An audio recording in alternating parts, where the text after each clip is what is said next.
사무엘하 16장 9절부터 14절 말씀 보겠습니다.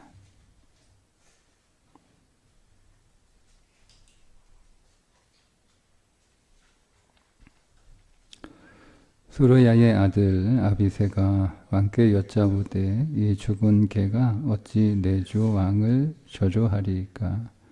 청하건대 내가 건너가서 그의 머리를 베게 하소서 하니 왕에 이르되 스루야의 아들들아 내가 너희와 무슨 상관이 있느냐? 그가 저주하는 것은 여호와께서 그에게 다윗을 저주하라 하심이니 네가 어찌 그리하였느냐 할 자가 누구겠느냐 하고 또 다윗이 아비새와 모든 신하들에게 이르되 내 몸에서 난 아들도 내 생명을 해하려 하거든 하물며 이 베냐민 사람이랴 여호와께서 그에게 명령하신 것이니 그가 저주하게 버려두라.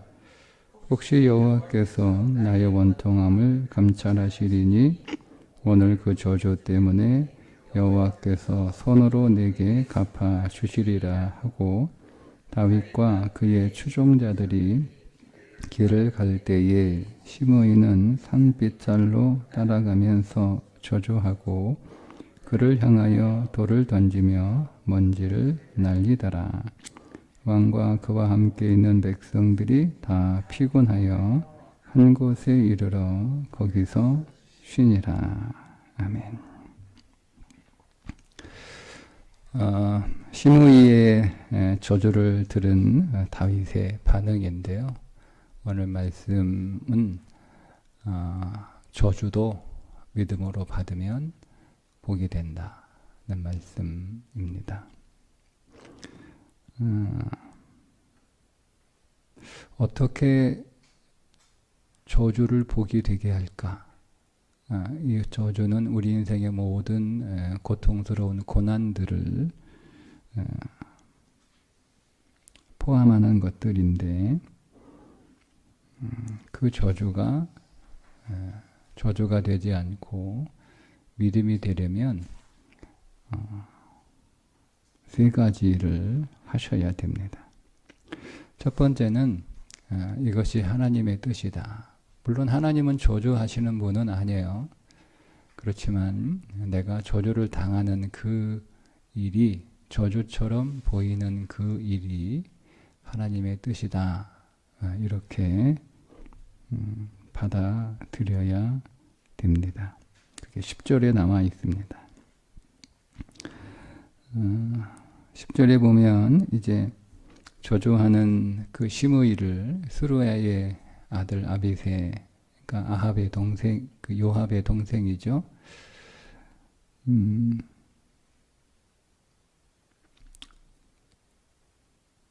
그 아비새가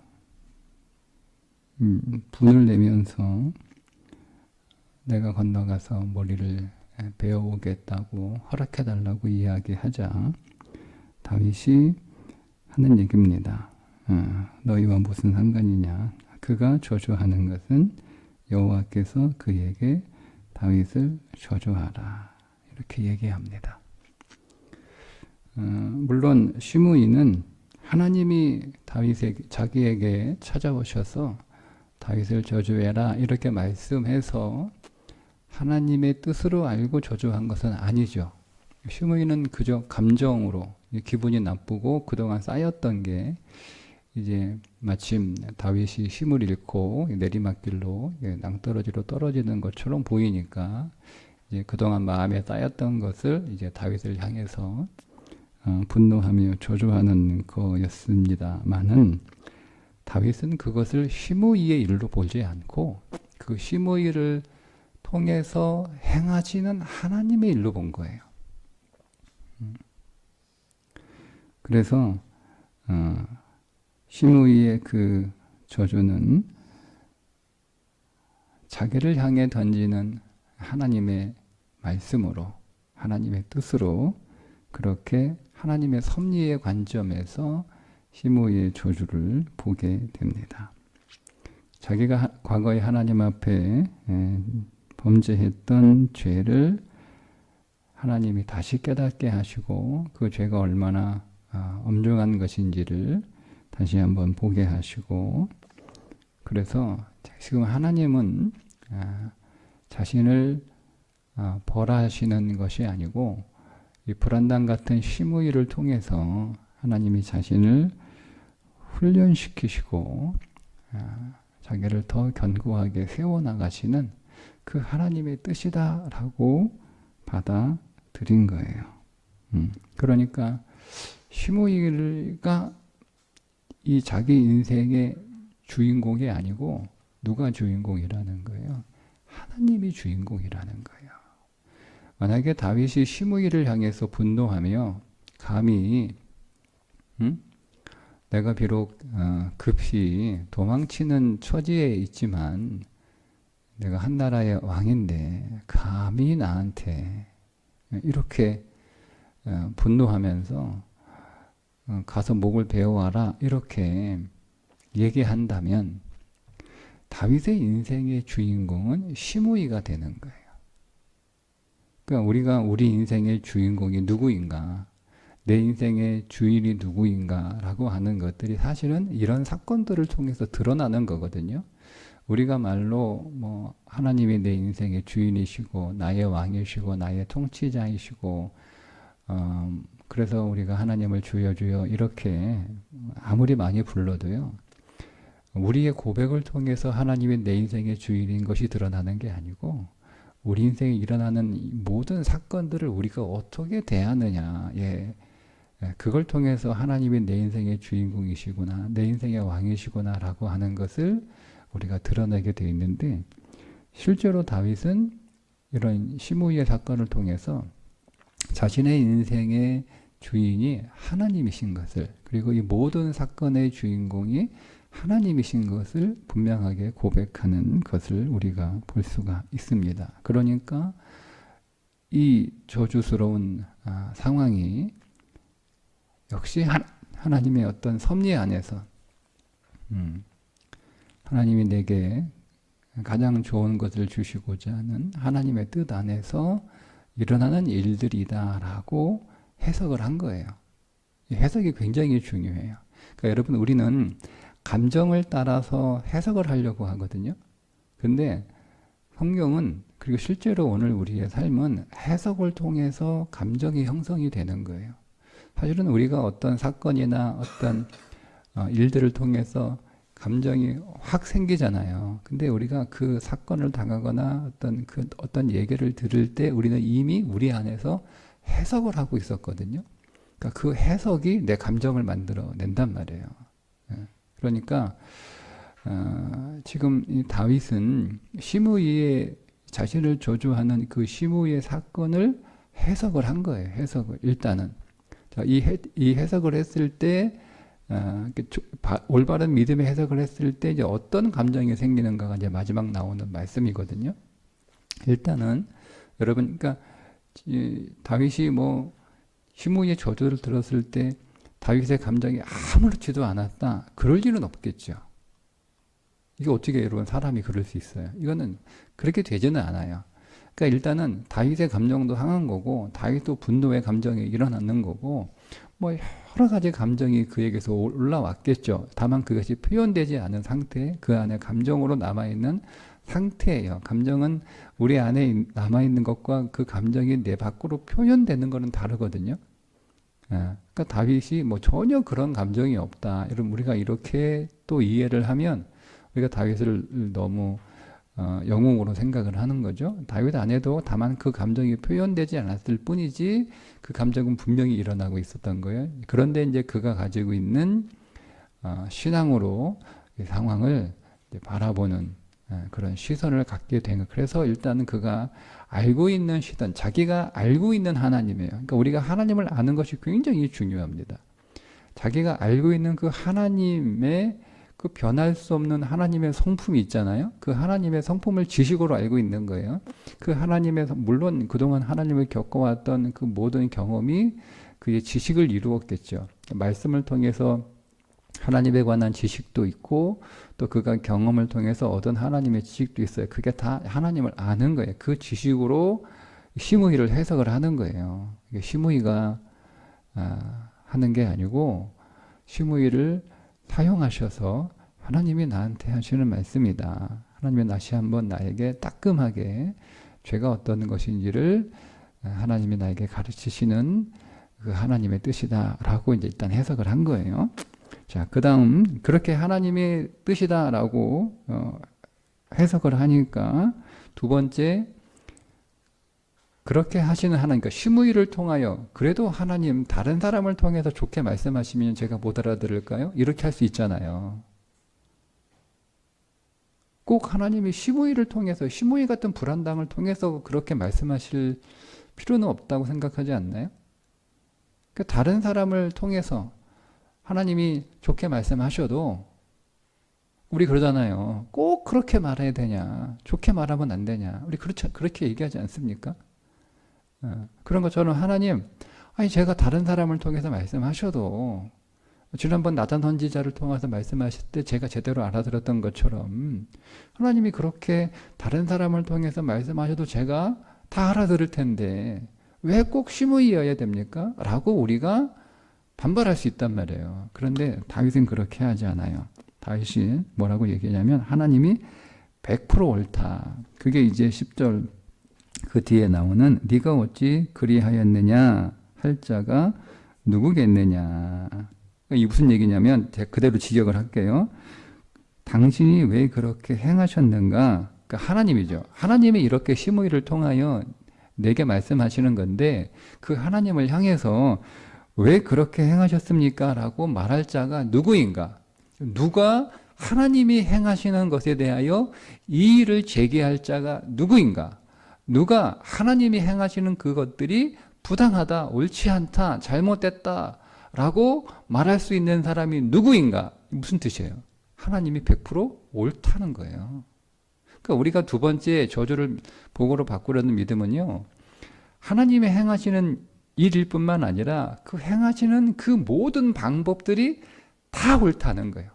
하나님이 내게 심의를 통하여 말씀하시는 것도 하나님이 심의를 통하여 내게 하는 그 모든 말들이 심의를 통하여 하시는 하나님의 말씀일 뿐만 아니라 심의를 사용하시는 그 하나님의 방법도 옳다는 거예요.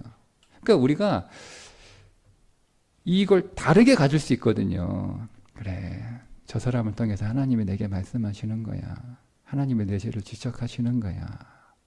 그러면서 그래도 그 사람은 싫은 거예요. 그러니까 하나님이 내게 말씀하시는 거라고 하나님의 뜻이라고 우리가 인정은 하면서도 그 방법, 그게 사람이든 그게 사건, 그 방법은 싫은 거예요. 그러니까 우리가 두 가지 마음을 가질 수 있단 말이에요. 근데 다윗이 보여주는 건 이게 하나님의 뜻일 뿐만 아니라 심의를 사용하시는 그 하나님의 방법 또한 옳다는 거죠.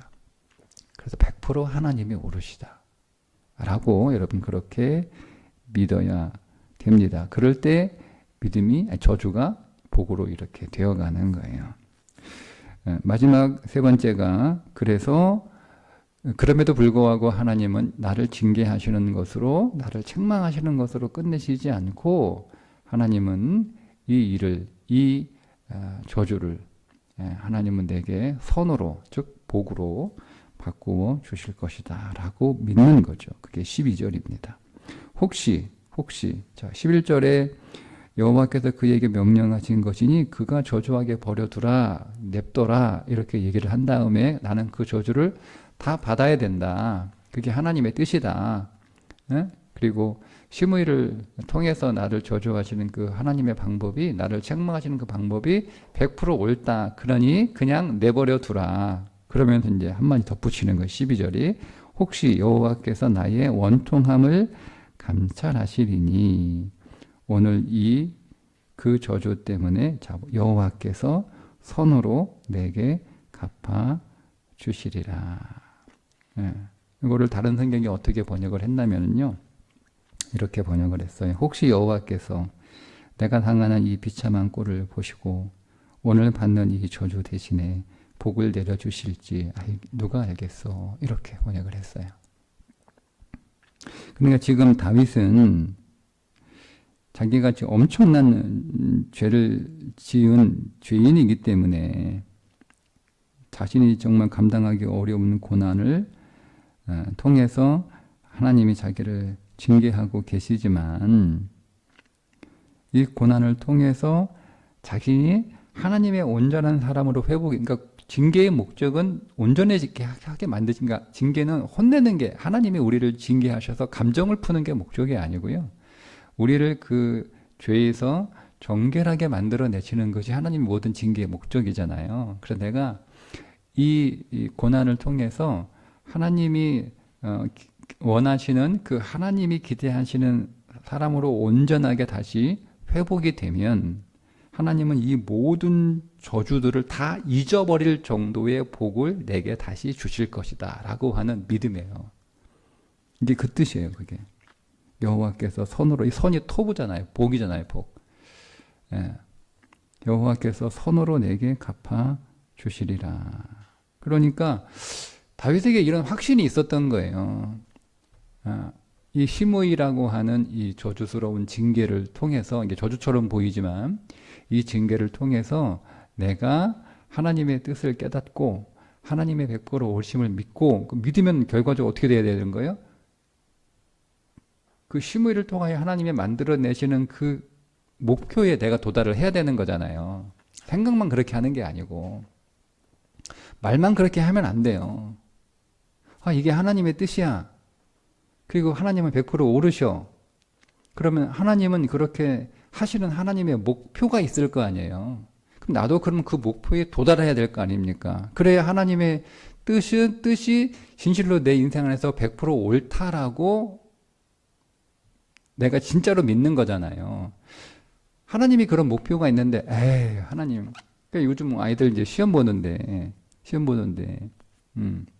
그 부모가, 그 아이들, 이번에 수학은 한 90점 맞아라. 그래서 공부를 열심히 하고, 하기 싫은 거 막 학원도 보내고, 뭐, 과외도 시키고, 막 이렇게 해요. 그래서, 나를 왜 이렇게 엄마가 못 살게 굴어. 못 살게 군다 생각하잖아요. 밥도 못 먹게 하고, 쉬지도 못하게 하고, 잠도 못 자게 하고, 들들 볶으니까, 왜 이렇게 나를 괴롭히는 거야. 근데 이제 이게, 나를 괴롭히는 게 아니고, 나를 위해서 부모님이 돈도 쓰고, 시간도 쓰고, 같이 잠도 못 자고, 그러시는 거구나. 그래도 내가 어른이 알아서 잘할 걸, 뭐, 그렇게까지, 엄마, 나 그냥 내가 알아서 잘해. 이렇게 우리가 보통 얘기하잖아요. 그래도 내가 알아서 잘할 텐데, 왜 이렇게 하시나 이게 아니고 그래도 엄마의 방법이 맞다. 부모의 방법이 맞다. 그러면 이제 끄떡끄떡 하는 게 아니고 말만 그렇게 하는 게 아니고 그러면 엄마의 목표는 이번에 내가 수학 90점이니까 나도 그럼 수학을 90 목표로 해서 10점 받도록 해야겠다라고 하는 게 그게 진심이잖아요. 그러니까 우리가 이 부분이 약한 거예요. 이해는 하는데 우리가 하도 많이 들어가지고 지식으로는 다 알아요. 지금 제가 뭐 저주를 복으로 바꾸는 이 믿음 뭐 저한테 처음 듣는 거 아니시잖아요. 하나님의 뜻이다라고 뭐 저한테 제가 처음 듣는 거 아니시고 수없이 들으셨을 거 아니에요. 하나님은 항상 옳다. 이거 누가 부정합니까? 하나님의 전능하시고 전지하신 하나님이 항상 옳으신 건 누구나 다 아는 거잖아요. 다 알아요. 근데 중요한 건 우리가 그것을 우리의 삶 속에 적용이 안 되는 거예요. 그러니까 그래도 엄마가 나 공부 열심히 하라고 나중에 훌륭한 사람 되라고 이렇게 하시는 거지 알아요. 그리고 좀 귀찮긴 하지만 그래도 이 방법 말고는 그 방법 아니고는 내가 스스로 공부할 수 있는 사람이 아니거든요. 그러니까 나를 막 이렇게 몰아붙여야 그래야 내가 공부하는 사람이니까 엄마의 방법도 맞아요. 100% 옳아요. 근데 거기까지. 진짜 그게 그렇다라고 하면, 그러면 엄마가 세운 목표에 내가 한번 도달해볼까? 내가 어떻게 수학 90점 맞아? 말도 안 돼. 이게 믿음 없는 거예요. 그러니까 우리가 그런 거죠. 어떻게 그렇게 해? 다 맞아. 다 알겠어. 근데 어떻게 그렇게 가능해? 그게 맞아? 그게 어떻게 되겠어? 나는 안 돼. 이게 아니고 다윗은요. 그러면 하나님이 내 인생을 향한 하나님의 목표가 이 정도니까 나도 그러면 그 정도가 돼야겠다. 그리고 내가 그 정도가 되면 도달하면 하나님은 이 모든 것들을 다 자식의 이 반역, 이런 어떤 그 시므이의 이런 어떤 저주스러운 이 모욕적인 이 말, 이런 것들을 다 잊어버릴 정도로 여러분, 우리가 지나온 인생의 여러 가지 이 고통스러운 사건들은요, 우리가 우리의 기억을 지울 수 없어요. 그거 어떻게 지워져요? 우리가 그 뇌가 잘못되지 않는 이상 다 기억하고 있죠. 그걸 덮는 건 그거를 잊어버릴 정도로 더 하나님의 복을 받는 것밖에 없어요. 하나님, 야, 그거 잊어버려. 아직까지 기억하고 있냐? 여러분, 하나님이 그건 사람이 그렇게 얘기하는 거지. 그죠? 우리는 뭐 해줄 수 있는 게 없으니까 그냥 잊어버리란 말밖에 할 게 없어요. 어? 그 마음에 두지 말고 잊어버려. 마음에 두어야 그 문 도움이 되겠다고. 너만 힘들지. 그냥 다 잊어버려. 이건 우리가 하는 이야기고요. 하나님이 오셔가지고, 야, 그 믿음 없이 아직까지 그거 기억하고 있냐? 잊어버려. 이렇게 말씀하시면 저는 하나님 안 믿어요. 사람하고 똑같은데. 하나님은 그렇게 우리 말로 위로하시는 분이 아니에요. 잊어버려. 왜 잊어버리는 줄 알아? 내가 너에게 그걸 다 잊어버릴 만큼 큰 복을 줄 테니까 그거 잊어버릴 수 있어. 이게 이 약속이잖아요. 다윗은 그걸 믿은 거예요. 하나님은. 하나님이 내게 정하신 이 고난의 목표에 내가 도달하면 하나님은 이걸 다 잊어버릴 만큼 더 큰 복을 나에게 주실 것을 내가 확신한다. 라고 하는 거예요. 자, 그렇게 이 세 가지 믿음을 가지고 있으니까, 말씀드린 대로 이제 감정이 바뀌는 거예요, 감정이. 자, 14절에, 자, 먼저 13절을 읽어볼게요. 자, 이렇게 다윗이 그렇게 믿음으로 딱 해석을 했어요. 그렇게 받아들이기로 다윗이 결정을 했단 말이에요. 그리고 이제 가르쳐 주는 거죠. 자기 이제 부하들에게 가르쳐 주는 거예요. 믿음의 방식은, 그러니까 여러분, 지도자는요, 믿음의 방식을 제자들에게 보여주는 거예요. 어떻게 믿음으로 반응하는, 말로 가르치는 게 아니고 다윗이 보여준단 말이에요. 다윗이 이렇게 믿음으로 반응하는 거야. 자, 그런데 이제 그런다고 해서 시므이가 딱 끝나냐? 그렇지 않죠. 다윗과 그의 추종자들이 길을 갈 때 시므이가 산피탈로 계속 따라가는 거야. 따라가면서 저조와 그를 향하여 돌을 던지며, 이게 중요해요. 먼지를 날리더라. 이게 상황을 설명해 주는 것이긴 한데 저는 어떻게 이해되냐면, 이렇게 믿음으로 받아들이니까 날라오는 돌들도 먼지에 불과하구나. 먼지예요, 먼지. 여러분. 대단한 것 같은데요. 나를 저주하는 저 시므이의 그 저주와 그의 행동이 뭐 대단한 것 같은데 그냥 먼지예요, 먼지. 내 인생에 먼지 조금 날리는 거예요. 성경은 돌이 날라오는데 그거 그냥 믿음으로 네가 해석하면 그건 먼지에 불과한 거야. 아니, 먼지는 어디나 있는 거 아니에요, 여러분? 먼지 피우는 건 다 어디나 있는 거잖아요. 나는 뭐 먼지 안 납니까? 그냥 그 먼지에 불과한 거예요. 이렇게 딱 받아들이니까 다윗의 감정이, 그리고 거기 있는 사람들의 감정이 어떻게 되었느냐? 14절입니다. 왕과 그와 함께 있는 백성들이 다 피곤하여 한 곳에 이르러 거기서 쉬니라. 근데 이 쉰다라는 단어가 조금 아쉬운 단어예요. 정확하게 상황을 번역해내지 못하는, 그냥 앉아서 푹 쉬었다 이 뜻이잖아요. 그게 이제 결론적으로 맞아요. 근데 쉰다고 되면 여러분, 지금 이 상황은 몸도 피곤하지만 마음도 피곤한 상태이고 마음이 더 피곤한 거잖아요. 예. 근데 그래서 이제 그들이 다 쉰다 이렇게 하는, 그러니까 마음이 편안해졌다 이런 뜻인데, 정확하게 이 쉰다는 단어는 상쾌하다는 뜻입니다. 상쾌하다. 상쾌해진 거예요. 속이 시원해진 거예요. 속이. 이게 감정이잖아요. 그러니까 이 단어를 통해서 다윗이 처음에 감정은 그게 힘들었다는 거죠. 감정이 계속. 시바부터 해가지고, 시바가 아니고, 무비보셋, 통해서는 기분을 오해였지만, 감정이 막 상해. 기분 좋다가 막, 이때하고 훈세가 와가지고 그래도 위로받고 있다가 막 무비보셋이 그렇게 했다고 하니까 또 감정이 확 불끈했어요. 그러니까 시므이가 또 딱 이렇게, 거기에 이제 불러난 곳에 기름부터 그렇게 해버리니까 감정이 더 올라왔을 거 아니에요. 어떻게 감정이 싹 바뀝니까? 비록 잘 먹었지만 근데 그래도 그 감정을 어떻게 할 수 있는 감정을 누릴 수 있는 힘이 생긴 거잖아요. 내 몸이 좀 내 마음이 회복이 되고 힘이 생기니까 배가 부르니까 감정을 누릴 힘이 생긴 거예요. 감정이 사라진 게 아니고 그 전에는 이제 배고프고 힘들고 지쳐 있으니까 감정을 누리지 못하는 거죠. 그래서 배가 부르니까 이제 힘이 생기니까 그 감정을 누릴 힘이 딱 생긴 거예요. 그래서 감정을 누르고 있는 거예요. 누르고 있는 상태에서 감정보다는 이성이 더 이제 강해지니까 이 상황을 믿음으로 보기 시작하는 거죠. 아, 이게 하나님의 뜻일 수 있겠다. 하나님의 뜻이겠지. 분명히 하나님의 뜻일 거야. 하나님이 우리 인생에서 괜한 일을 하시는 분은 아니야. 그분이 내 인생의 주인이신데 그러면 하나님의 뜻이고 그러면 이 일도 하나님이 100% 옳은 방법이고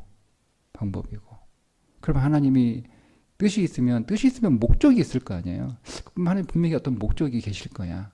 그 목적은 뭘까? 나를 더 온전하게 하나님이 세우시는 거겠지.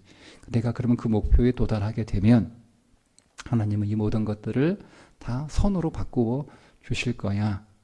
그러니 저가 돌리는 그 돌덩이는 그냥 먼지에 불과한 거다.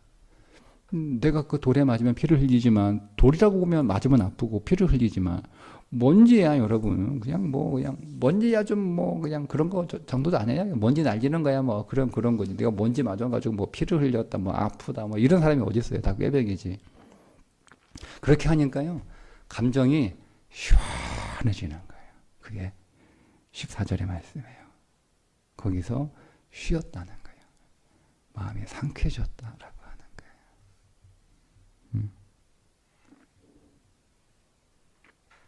마음이 상쾌해진 이유가 있어요.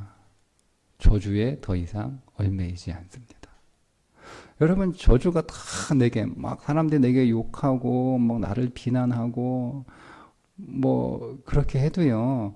아무리 그렇게 해봐라. 내 인생에 그런 일이 일어나나. 아무런 일도 일어나지 않아. 아무 일도 안 하나. 일도 안 하나. 제가 이렇게 오래전에 산에 갈 때 비가 많이 이렇게 내리면 옷이 안 좋아가지고 비를 흠뻑 다 맞으면은요. 어떻게 비라도 조금 덜 맞으려고 어차피 비 다 맞거든요. 예? 어떻게 하면 비라도 좀 덜 맞으려고 이렇게 노력을 많이 해요. 나무 사이로 들어가고 이렇게 좀 피하고 좀만 덜 맞으려고. 그런데요, 좋은 등산 자켓을 입고 가면은요, 비는 안 들어오고 안에서 땀은 밖으로 배출하는 좋은 그런 자켓을 입고 가면요, 비가 아무리 쏟아져도요, 상관없어요. 비 아무리 쏟아져 봐라. 나는 비 하나도 안 젖어. 하나도 안 젖어. 그러니까 그냥 어디로 갈까, 어디로 피할까 이런 거 고민 안 해요. 그냥 가는 거예요. 그냥 비가 아무리 와도 이 자켓을 입고 있으니까 내 몸은 항상 상쾌한 거예요. 비가 와도 젖지 않고. 그런 것처럼 아무리 사람들이 여러분 나에 대해서 시므이와 같은 행동을 해도 아무리 그래봐라. 내 인생에 그런 거 아무런 상관없어. 라고 믿으니까 그게 그런 저주에 그런 고난과 고통에 얽매이지 않으니까 어떻게 되는 거예요? 마음이 상쾌하다 이거예요. 비로소 쉴 수 있다라고 하는 겁니다. 그러니 신뢰하십시오. 하나님을 신뢰하십시오. 하나님은 내가 나를 사랑하는 것보다 나를 더 사랑하는 분이신 줄 믿으셔야 됩니다. 하나님은 내가 나에게 해줄 수 있는 것보다 더 좋은 것을 해주시기를 원하시고 해주실 수 있는 분이심을 믿으셔야 됩니다. 그리고 그 믿음으로 오늘 다윗처럼 우리 인생의 저주처럼 보이는 것들을 해석하시고 바라보시고 기도하시고 마음의 상쾌함으로 우리가 살아갈 때 결국 다윗이 믿었던 대로 하나님은 이 모든 것들을 다 잊어버릴 만큼 이 일들을 통하여 더 큰 복을 그에게 부어 주셨습니다. 이 일은 우리에게도 똑같이 일어납니다. 그러니 오늘 저와 여러분이 다윗처럼 믿음으로 말하고 믿음으로 행할 수 있기를 주님의 이름으로 축복합니다. 기도하겠습니다.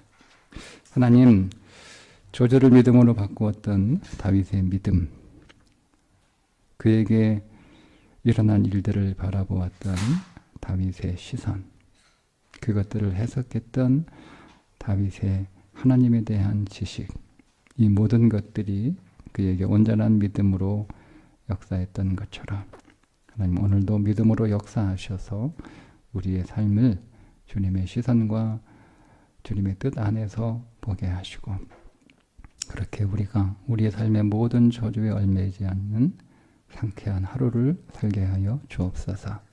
예수님의 이름으로 기도합니다. 아멘.